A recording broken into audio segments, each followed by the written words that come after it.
Hello everyone, good morning to all. I am Pooja और आप देख रहे हैं परचम क्लासेस। आज हम डिस्कस कर रहे हैं 9 अप्रैल के करेंट अफेयर्स। तो बिल्कुल वीडियो को लास्ट तक देखिएगा। लास्ट में 2 क्वेश्चन है क्वेश्चन ऑफ द डे के लिए। इन दोनों प्रश्नों के आंसर आप हमें कमेंट सेक्शन में देंगे और सही आंसर भी मैं आपको वहीं पर रिप्लाई कर दूंगी। इसके अलावा देखिएगा, आज तो हम करंट अफेयर्स डिस्कस कर रहे हैं, बट कल क्या होगा? कल जो मंडे है, मंडे को हम अपना वीकली सीए डिस्कस करते हैं, है ना। जो भी पूरे हफ्ते में इंपॉर्टेंट इवेंट्स हुए हैं, जो हमारे एग्जाम के लिए इंपॉर्टेंट हैं, और एक छोटा सा क्विज हम वहां पर देखेंगे। तो मंथली जो हमारा वीकली सीए है वो हम मंडे को डिस्कस करने वाले हैं। ओके है इतनी चीजें। अच्छा, आज की क्लास का अगर आपको पीडीएफ चाहिए तो परचम के टेलीग्राम पे आपको आज की क्लास का पीडीएफ मिल जाएगा। टेलीग्राम से आप क्लास का पीडीएफ ले सकते हैं। इसके अलावा 10 अप्रैल को आप सभी को पता है कि हमारी जो एमसीक्यू बुकलेट है 300 क्वेश्चन की, जिसमें आंसर भी है डिटेल एक्सप्लेनेशन के साथ, वो लॉन्च हो रही है, जिसमें आपको जनवरी से लेके मार्च 2023 तक के सारे इंपॉर्टेंट क्वेश्चंस वहां पर मिल जाएंगे। ये बुकलेट आपको सॉफ्ट कॉपी के फॉर्म पे अवेलेबल होगी और इसे लेने के लिए आप परचम स्टोर पे विजिट कर सकते हैं। बाकी और जो इन्फॉर्मेशन होगी वो रिचा मैम आपके साथ शेयर कर देंगी। चलिए आज के हम सेशन की शुरुआत करते हैं। सबसे पहले बात कर लेते हैं यहाँ पर हम कुछ पर्सन्स के बारे में। ये है डॉक्टर नित्या। इनका नाम है doctor Nitya Abraham, awarded young urologist of the year award. अब यूरोलॉजिस्ट क्या होते हैं? यूरोलॉजिस्ट एक स्पेशल डॉक्टर होते हैं जिनका काम होता है यूरिनरी जो ग्लैंड्स है फीमेल के, और मेल के भी यूरिनरी जो ग्लैंड्स होते हैं, इसके अलावा जो रिप्रोडक्टिव ऑर्गन्स होते हैं मेल के, उनका डायग्नोसिस करना, उनका ट्रीटमेंट और इलाज करने का काम यूरोलॉजिस्ट करते हैं। तो यहाँ पर डॉक्टर नित्या अब्राहम जो है वो यंग, इनको अवार्ड मिला है young urologist of the year का अवार्ड। ठीक है, और ये अवार्ड किसने दिया है? अमेरिकन यूरोलॉजिकल एसोसिएशन AUA के द्वारा इनको ये सम्मान दिया गया है। बस इतना ही एग्जाम में पूछेगा। चलो नेक्स्ट बात कर लेते हैं। अब ये इंपॉर्टेंट अपॉइंटमेंट हम मान सकते हैं। हम बात कर रहे हैं प्रेसिडेंट ऑफ होंडा मोटर्स के बारे में। तो Japanese auto major Honda Motors आपका कॉर्पोरेशन लिमिटेड जो है, उनके द्वारा president and CEO and managing director जो है अपॉइंट किए गए हैं Honda motorcycle and scooter India के। और इनका नाम क्या है? तो इनका नाम है सुसुमो ओटानी। सुसुमो ओटानी नाम ही आपको समझ में आ रहा है कि जापानीज कंपनी है और जापानीज ही पर्सन है। इन्होंने जो है अत्सुशी ओगाता को जो है रिप्लेस करने का काम किया है। इसके पहले ये vice president at Honda Motor Japan में काम कर रहे थे। अब इन्हें director, managing director, CEO Honda motorcycle and scooter India का बना दिया गया है। प्रेसिडेंट बन गए हैं होंडा मोटर्स के, जिनका नाम है सुसुमो ओटानी। इनका नाम आपको याद रखना है। इन्होंने जापान की जो कंपनी है होंडा मोटर, इसमें 1997 से अपने करियर की शुरुआत की थी। चलो नेक्स्ट क्वेश्चन। ये है झारखंड के टाइगर, जिनका नाम है जगन्नाथ महतो। ठीक है, इनका निधन हो गया है। बेसिकली झारखंड में ये एजुकेशन मिनिस्टर या फिर कह सकते हैं कि शिक्षा मिनिस्टर के रूप में काम कर चुके हैं। झारखंड के मंत्री हैं जगन्नाथ महतो, इनका निधन हो गया है।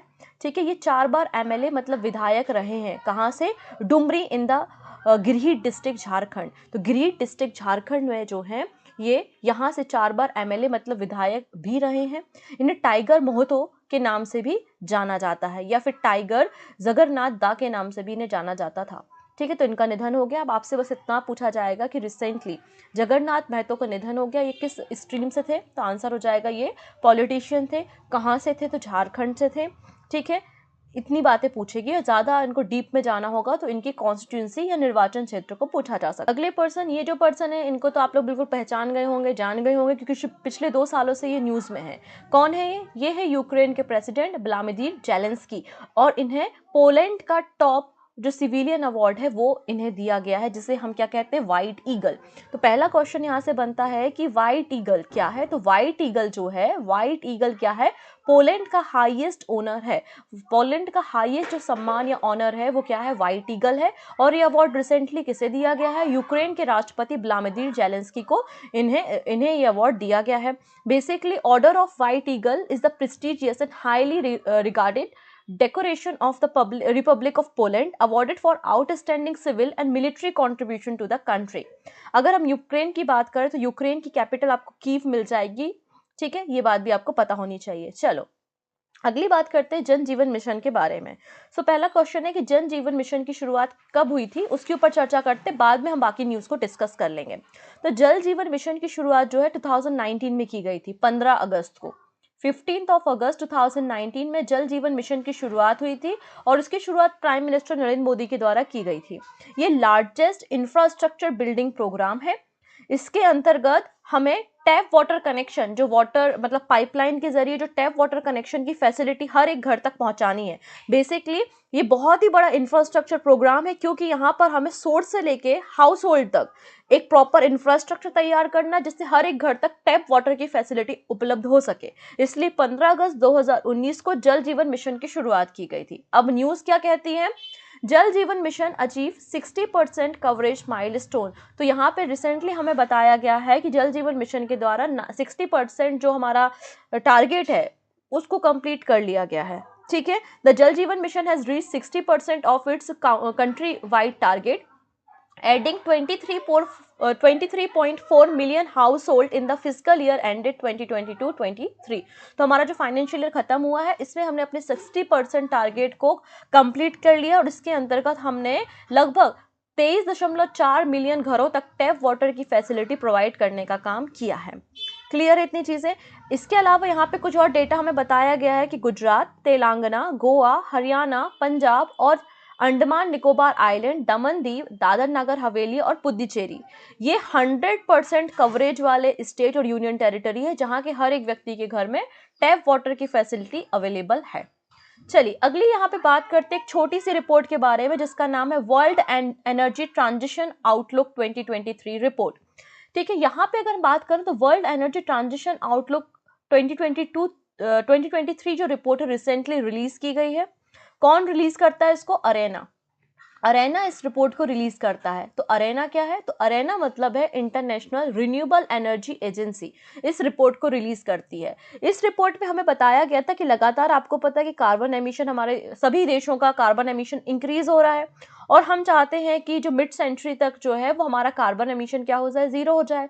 लेकिन ऐसा तो है नहीं कि एक दिन में अचानक जो है वो आपका कार्बन एमिशन जीरो हो जाएगा। लेकिन कार्बन एमिशन या ग्लोबल जो हमारा ग्लोबल वार्मिंग इंक्रीज हो रही है, तो हम चाहते हैं कि हमारा जो एवरेज अर्थ का टेम्परेचर है वो 1.5 डिग्री सेल्सियस से कम रहे, इससे ज़्यादा हमारे अर्थ का टेम्परेचर इंक्रीज ना हो। तो इस रिपोर्ट में हमें बताया है कि अभी हम ट्रैक पर नहीं है इस टारगेट को अचीव करने के लिए। हम अभी क्या है? ट्रैक पे नहीं है। ट्रैक पे नहीं है मतलब अभी हमें और भी ज़्यादा रिन्यूएबल एनर्जी के सेक्टर में काम करने की ज़रूरत है। तो इसमें कहा गया है कि अभी हमें ज़रूरत है कि हम 3000 गीगावाट, क्या बोला है? Must increase from 3000 gigawatt at present to more than 10,000 gigawatt in 2030। तो अभी हमारे पास बेसिकली 3000, अगर पूरे वर्ल्ड के बारे में बात हो रही है, 3000 गीगावाट की रिन्यूएबल एनर्जी है। इसको हमें इंक्रीज करके 10,000 गीगावाट एनर्जी में कन्वर्ट करना है 2030 तक। मतलब हर साल हमें टारगेट लेके चलना है कि हर साल हम 1000 गीगावाट रिन्यूएबल एनर्जी का जो प्रोडक्शन है और भी ज़्यादा इंक्रीज करेंगे, तब कहीं जाके हम अपने पाथवे 1.5 डिग्री सेल्सियस पे पहुंच पाएंगे। अभी हम ऑन ट्रैक नहीं है, ये बात यहाँ पर मेंशन की गई है। क्लियर है? इसके अलावा इसमें यह बात भी कही कि सभी कंट्री को जो है वो इन्वेस्टमेंट करने की ज़रूरत है रिन्यूएबल एनर्जी के सेक्टर में। अगर मैं international renewable energy agency Arena के बारे में बात करूं तो एक इंटर गवर्नमेंटल ऑर्गेनाइजेशन है। बॉन जर्मनी में इसका हेड ऑफिस है और 26 जनवरी 2009 को इसकी स्थापना की गई थी। इसका हेडक्वार्टर आपको आबू धाबी यूएई में मिल जाएगा। 167 देश और यूरोपियन यूनियन इसके मेंबर कंट्री हैं। भारत भी इसका मेंबर नेशन है। 2009 में भारत ने अरेना को ज्वाइन किया था और इसका पर्पस जो है वो to support country in the their transition to sustainable energy future. Sustainable energy के सेक्टर में लोगों को प्रोत्साहित करना बेसिकली इनका मकसद है। चलिए अब बात करते हैं गज उत्सव 2023 के बारे में। तो रिसेंटली गज उत्सव 2023 की शुरुआत की है। कहाँ पर? काजीरंगा नेशनल पार्क, आसाम में। और ये शुरुआत जो है वो इसका फेस्टिवल का इनॉग्रेशन किसने किया? हमारे देश की राष्ट्रपति द्रौपदी मुर्मू के द्वारा यहाँ पे गज महोत्सव की शुरुआत की गई है काजीरंगा नेशनल पार्क, आसाम में। आइए इसके ऊपर थोड़ा सा चर्चा कर लेते हैं। बेसिकली ये जो गज महोत्सव आपका फेस्टिवल है, ये 2 दिन चलने वाला फेस्टिवल है जिसकी शुरुआत 7 अप्रैल में की गई है काजीरंगा नेशनल पार्क, आसाम में। और प्रेसिडेंट मुर्मू ने इसके अलावा कई सारे कल्चर जो परफॉर्मेंस हुई थी इस पूरे गज महोत्सव में उसको भी इंजॉय किया है। कौन कौन सी परफॉर्मेंस हुई थी? जिसमें आपको भोरताल, झूमुर और बिहू डांस आपको देखने को मिला था असमीज आर्टिस्ट के द्वारा। ठीक है, इसके अलावा यहाँ पर देखिएगा जब प्रेसिडेंट मुर्मू नॉर्थ ईस्ट के विजिट पे गई हुई हैं, अभी नॉर्थ ईस्ट को विजिट करेंगी ये। इसके अलावा जो आपका गुवाहाटी हाई कोर्ट है, उसका भी प्लेटिनम जुबली सेलिब्रेशन आयोजित किया गया था और चीफ गेस्ट के रूप में प्रेसिडेंट मुर्मू को बुलाया गया था। इन्होंने एक एप्लीकेशन को भी लॉन्च किया है जिसका नाम है बोरोक्सा। बोरोक्सा जो एप्लीकेशन है बेसिकली ह्यूमन सेफ्टी के लिए तैयार किया गया एक एप्लीकेशन है। गुवाहाटी जो हाई कोर्ट है इसकी स्थापना 5 अप्रैल को हुई थी 1948 में। ठीक है, नेक्स्ट बात करते गज महोत्सव। तो गज महोत्सव का आयोजन कहाँ पे किया जा रहा है, तो ये प्रोटेक्शन ऑफ एलिमेंट को ध्यान में रखते हुए, जो इंसानों को और एलिफेंट का लगातार कॉन्फ्लिक्ट बढ़ रहा है उसको ध्यान में रखते हुए काजीरंगा नेशनल पार्क में इसका आयोजन किया गया। ये जो आयोजन होता है वो फॉरेस्ट डिपार्टमेंट और टूरिज्म डिपार्टमेंट, मतलब पर्यटन विभाग और हमारा फॉरेस्ट विभाग जो है वो दोनों साथ में मिलकर इसका आयोजन करते हैं। और इस साल का जो आपका उत्सव था वो काफी खास था क्योंकि 30 साल हो गए प्रोजेक्ट एलिफेंट के, और प्रोजेक्ट एलिफेंट की शुरुआत 1992 में की गई थी। अगर बात करते तो असम जो है वो इसमें सेकेंड लार्जेस्ट पॉपुलेशन है एलिफेंट की। सबसे ज्यादा जो आपको हाथी मिलेंगे, एलिफेंट्स मिलेंगे, वो कर्नाटका में मिलेंगे। सेकेंड नंबर पे आपको असम देखने को मिलेगा। असम के बारे में आपको कुछ और भी इंफॉर्मेशन यहाँ पे मिल जाएगी, जैसे कि चीफ मिनिस्टर, गवर्नर क्या है। स्टेट एनिमल इंपॉर्टेंट है यहाँ पे इंडियन राइनोसोरस या वन हॉर्न राइनोसोरस यहाँ पे स्टेट एनिमल है। इसके अलावा Dibru Saikhowa, Kaziranga national park, Manas national park, Orang national park, Gandhi आपका यहाँ पे Rajiv Gandhi national park, Nameri national park, ये सभी आपको आसाम में देखने को मिल जाएंगे। चलिए, पहली चीज तो मैं आप लोगों से माफी मांग लेती हूँ, थोड़ा सा ये पुराना न्यूज है लेकिन मुझे लगा कि बता देना चाहिए, इंपॉर्टेंट है, इसलिए आज इसको ले रहे हैं। ठीक है, क्योंकि हनुमान जयंती तो 6 तारीख को हो गई है और आज तो काफी लेट हो गया, पर फिर भी हम इसको डिस्कस कर लेते हैं। ठीक है, 6 अप्रैल को क्या था, हनुमान जयंती थी, हनुमान जी का बर्थडे था। ठीक है, आप लोग ने आई होप काफी इंजॉय भी किया होगा। तो यहाँ पे हनुमान जयंती के दिन अमित शाह जी के द्वारा 54 फीट हाइट का 54 फीट हाइट का भगवान हनुमान का या लॉर्ड हनुमान के स्टैच्यू को इनॉग्रेट किया गया गुजरात के सारंगपुर टेम्पल पे। कहाँ पे, गुजरात के सारंगपुर टेम्पल में। और ऐसा बताया जाता है कि हमारे देश का ये हनुमान जी का सबसे बड़ा स्टैच्यू है जो कि 54 फीट का है।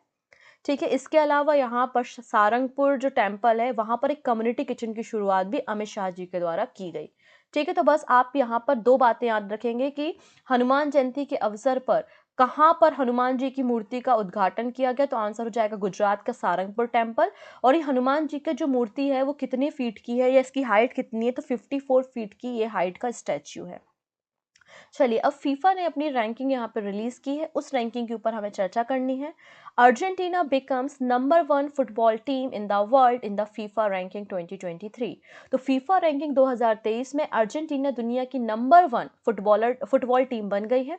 ठीक है, फीफा के बारे में बात करते हैं तो फेडरेशन इंटरनेशनल दी फुटबॉल एसोसिएशन इसका नाम है। 1904 में इसकी स्थापना की गई थी और ज्यूरिच स्विट्जरलैंड में इसका हेड ऑफिस आपको मिलेगा। जितने भी आपके फुटबॉल से रिलेटेड आपके इंटरनेशनल इवेंट्स होते हैं, वर्ल्ड कप होते हैं और गेम्स के लिए जो रूल, फुटबॉल के लिए जो रूल्स वगैरह बनाने की आपकी एजेंसी है वो आपकी फीफा है। और फीफा की जो करंट प्रेसिडेंट है वो गिन्नी इन्फेंटिनो है। इतनी चीजें क्लियर है। अब यहाँ पे फीफा ने अपनी रैंकिंग को रिलीज किया और इसमें कहा है for the first time in the 6 year, पिछले 6 सालों में पहली बार अर्जेंटीना की टीम ने यहाँ पे टॉप किया है। फर्स्ट नंबर पे अर्जेंटीना, फिर फ्रांस, ब्राजील, बेल्जियम और इंग्लैंड आपको देखने को मिलेंगे। अगली जो फीफा रैंकिंग है वो 20 जुलाई 2023 को रिलीज की जाएगी। तो यहाँ पर आप टॉप कंट्रीज के बारे में देख सकते हैं जिन्होंने फीफा रैंकिंग में टॉप किया है। क्लियर है। चलिए, अब बात करते हैं अर्जेंटीना के बारे में। तो आपको इसके लिए थोड़ा सा वर्ल्ड का मैप का नॉलेज होना चाहिए। हमें जाना पड़ेगा साउथ अमेरिका। आप साउथ अमेरिका जैसे जाएंगे आपको वहाँ पे एक बहुत बड़ा सा कंट्री मिलेगा जिसका नाम है अर्जेंटीना और जिसकी कैपिटल आपको ब्यूनस आयर्स देखने को मिलेगी। अभी जो अर्जेंटीना है वो चाइल, बोलीविया, पराग्वे, यूरुग्वे के साथ बाउंड्री को शेयर करता हुआ भी आपको दिखाई देगा। अर्जेंटीना को स्पेन से आज़ादी जो है वो 1816 में मिली थी। क्लियर है। पेसो यहाँ पे करेंसी चलती है बेसिकली। अब ये अर्जेंटीना जो है ना, अर्जेंटीना में पंपास घास के मैदान पाए जाते हैं।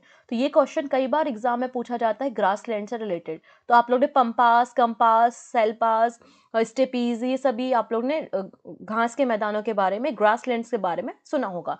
तो जो आपकी पंपास ग्रासलैंड है वो आपको अर्जेंटीना में देखने को मिलेगी। और यहाँ पर एक घास पाई जाती है जो कि एमपीपीएससी का क्वेश्चन है, अल्फा अल्फा। तो अल्फा अल्फा जो घास है वो आपको यहाँ पर मिल जाएगी। क्लियर है। इसके अलावा आपको यहाँ पे जो पूरी रेंज मिलेगी आपको इंडीज रेंज देखने को मिलेगी और पैटागोनिया का डेजर्ट, पैटेगोनिया का मरुस्थल भी आपको अर्जेंटीना के रीजन में देखने को मिलेगा। क्लियर है इतना? और बोलिविया में आपको यहाँ पे जो एक लेक मिलती है ना, आप लोगों ने लापाज लेक टिटिकाका के बारे में सुना होगा, तो यहाँ आपको बोलिविया में मिल जाएगी। ठीक है ना? ओके, चलिए नेक्स्ट बात करते हैं यहाँ पे एक कमिटी के बारे में। बेसिकली अगर थोड़ा सा पहले जाएं हम, अराउंड हम नवंबर 2022 में चलते हैं, तो एक कमेटी का गठन किया गया था और उस कमेटी को बेसिकली अपनी रिकमेंडेशन गवर्नमेंट को देनी थी कि क्या यहाँ पे फ्लोर प्राइस होने चाहिए या आपका सीलिंग कैप होना चाहिए, किस तरीके से प्राइस राइज होने चाहिए। मतलब रिकमेंडेशन देने का काम इनका था कि आपके जो नेचुरल गैस के प्राइसिंग है उनके बारे में रिकमेंडेशन देना था। तो एक कमेटी बनाई गई थी जिसका नाम है कीर्ति पारेख कमेटी। तो पहला क्वेश्चन बनेगा कि कीर्ति पारेख कमेटी का संबंध किससे है? तो नेचुरल गैस के प्राइसिंग से है। तो इसके जो अप्रूवल थे या इसके जो रिकमेंडेशन थे, उनमें काफ़ी सारे रिकमेंडेशन को अप्रूवल दे दिया है। मैं काफ़ी सारे रिकमेंडेशन को अप्रूवल देने की बात इसलिए कर रही हूँ क्योंकि कुछ रिकमेंडेशन ऐसे भी थे जिनको सरकार ने अप्रूवल नहीं दिया। फॉर एग्जाम्पल यहाँ पे जो ये कीर्ति पारेख कमेटी थी ना, इन्होंने रिकमेंड किया था कि देखिए कि हमारे देश में जो ऑयल और नेचुरल गैस के प्राइस है वो एक तरीके से सरकार ही उन्हें रेगुलेट करती है। ऐसी कोई भी कंपनी अचानक से प्राइस को कम या ज़्यादा नहीं कर सकती। ये सारा माजरा कंट्रोल करने का काम, रेगुलेट करने का काम सरकार का होता है।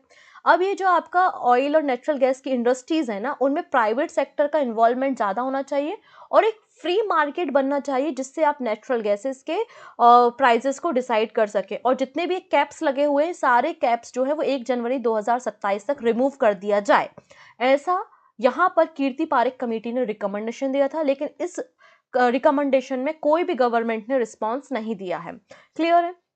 बाकी और क्या रिकमेंडेशन दिए हैं वो हम देख लेते हैं जिसको अप्रूवल दिया गया है। तो आपको पहला क्वेश्चन बिल्कुल यहाँ पे रट लेना है। कीर्ति पारेख पैनल क्यों बनाया गया था? नेचुरल गैस के प्राइसिंग को डिसाइड करने के लिए। इन्होंने कहा है जो बचे हुआ अप्रैल का महीना है ना, बचा रेस्ट ऑफ अप्रैल का जो मंथ है, डेज है, उसके लिए यहाँ पे नेचुरल गैस के प्राइसेस को फिक्स किया गया है 7.92 पर डॉलर MMBTU। MMBTU मतलब मिलियन ब्रिटिश थर्मल यूनिट। हम जनरली अगर इंडियन टर्म्स में बात करें तो क्यूबिक मीटर हम यूज़ करते हैं, बट जब हम इंटरनेशनल टर्म्स में जाते हैं तो हम BTU मतलब ब्रिटिश थर्मल यूनिट का यूज़ करते हैं। तो रेस्ट ऑफ अप्रैल मंथ के लिए यहाँ पे गवर्नमेंट ने नेचुरल गैस के प्राइसेस को फिक्स कर दिया विच इज $7.92 पर MMBTU। ये बात यहाँ पे कही गई है। इसके अलावा यहाँ पे कंज्यूमर के लिए भी एक कैप डिसाइड किया गया है 6.5 डॉलर पर MMBTU। यहाँ पे बोला गया है कि जो हमारा हम इंपोर्ट करते हैं क्रूड ऑयल को, कच्चे तेल को हम पहले इंपोर्ट करते हैं, उसके बाद हम उसको रिफाइन करते हैं, है ना। तो जो हमारा क्रूड ऑयल को हम इंपोर्ट करते हैं उसका ही 10% हमने एक एवरेज कॉस्ट लेके इन सारी चीज़ों के प्राइस को डिसाइड किया है। इसके अलावा यहाँ पे कहा गया है कि जो नया फॉर्मूला तैयार किया है नेचुरल गैस के प्राइसिंग के लिए, यहाँ पे बोला है कि जो कैप रेट रहेगा, मतलब जो कंज्यूमर जिस पे आने वाले 2 सालों तक नेचुरल गैसेस को लेगा, वो 6.5 डॉलर पर MMBTU रहेगा। ये बात कहा है और ये 31 मार्च 2023 2 साल तक एप्लीकेबल रहेगा। इसके अलावा यहाँ पे ये बोला गया है कि जो नई रेट आपने डिसाइड किए हैं तो इससे down the prices of CNG और नेचुरल गैसेस के यहाँ पे प्राइस थोड़े से रिड्यूस होंगे और यहाँ पे 10% मतलब यहाँ पे जो हम पेट्रोकेमिकल इंडस्ट्री, फर्टिलाइजर सेक्टर में यूज़ करते हैं तो उसका यूटिलाइजेशन भी इंक्रीज होगा। क्लियर? तो ये हमारी कुछ न्यूज़ थी। अंत में हम बात करते हैं शॉर्ट न्यूज़ के बारे में, फिर हम रिवीजन क्वेश्चन देखेंगे। यहाँ पर एप्पल आईफोन मेकर ने अपनी पहली कंपनी ओन स्टोर को खोलने का निर्णय लिया है मुंबई में, जिसका नाम एप्पल BKC होगा। ठीक है, नेक्स्ट बात कर लेते हैं यहाँ पे केनिची उमेटा जो है वो Suzuki motorcycle India private limited के नए मैनेजिंग डायरेक्टर के रूप में चुने गए हैं। ठीक है, अब बात करेंगे DBS बैंक के बारे में। तो DBS बैंक ने एक नया इन्वेस्टमेंट सॉल्यूशन फाइंड किया जिसका नाम है डिजी पोर्टफोलियो, है ना। तो आप नई टेक्नोलॉजी और ह्यूमन एक्सपर्टीज के यूज़ करके एक अच्छा खासा अपना पोर्टफोलियो तैयार कर सकते हैं फॉर द इन्वेस्टमेंट पर्पस। तो डिजिटल पोर्टफोलियो किसने लॉन्च किया है? DBS बैंक ने। नेक्स्ट है central declare Tripura best state in north east region for the e-procurement. E-procurement मतलब आप जो इलेक्ट्रॉनिक मोड पे आके ई-कॉमर्स जैसे होता है ना, वैसे ही आप खरीदारी करते हैं, ई-खरीदारी। ई-प्रोक्योरमेंट के क्षेत्र में त्रिपुरा को बेस्ट स्टेट का टाइटल दिया है नॉर्थ ईस्टर्न रीजन में सेंट्रल गवर्नमेंट के द्वारा।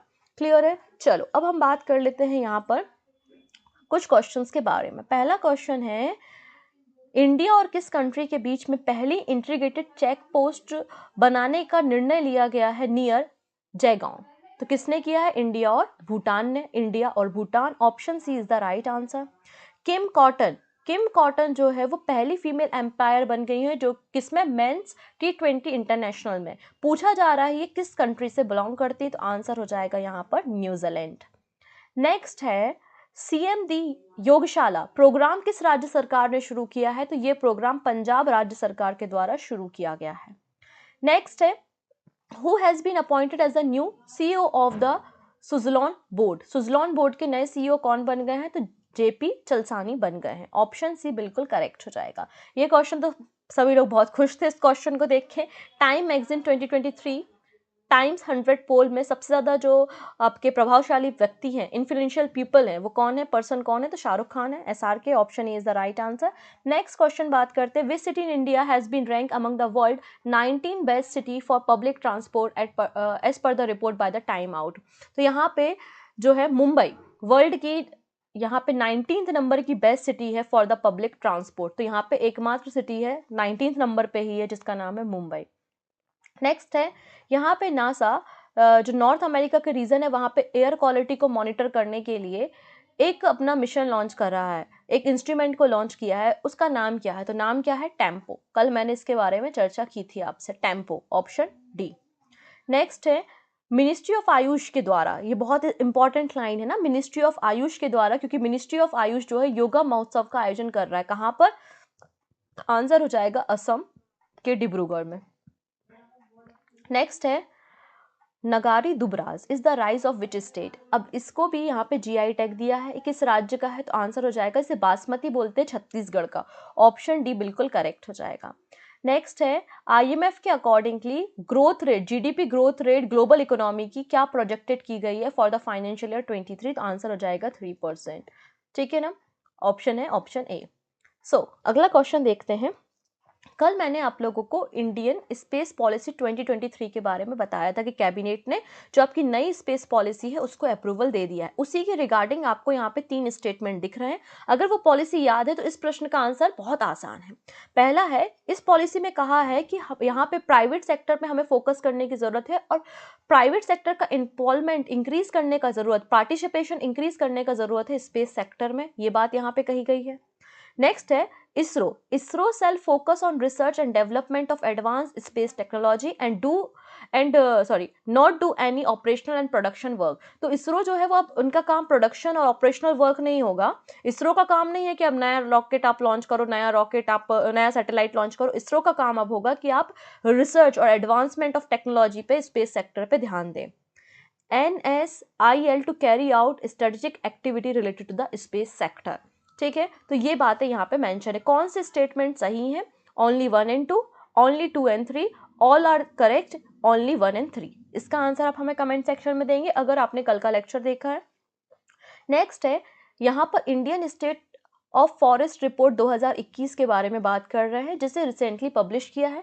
मैंने बताया था कि हमारे देश में लगभग 7,13,789 7,13,789 स्क्वायर किलोमीटर एरिया में आपको फॉरेस्ट या जंगल देखने को मिल जाएगा। ठीक है, क्वेश्चन ये पूछा गया है कि 2019 के कंपैरिजन में 2021 में हमारे देश में फॉरेस्ट कवर में कितना इंक्रीमेंट हुआ है।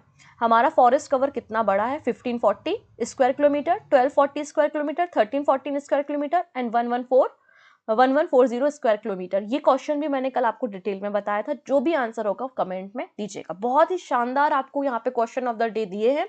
अगर कल का सेशन वाकई में अच्छे से देखा होगा ना तो ही आंसर कर पा रहे होगे। ठीक है, तो दोनों प्रश्नों के आंसर आप फटाफट हमें कमेंट में कर दो। सही आंसर भी वहीं पर रिप्लाई कर दूंगी। इसके अलावा कल हमारा क्विज होगा। मिलते हैं हम क्विज में। तैयारी अच्छा रखिएगा। Take care and bye bye.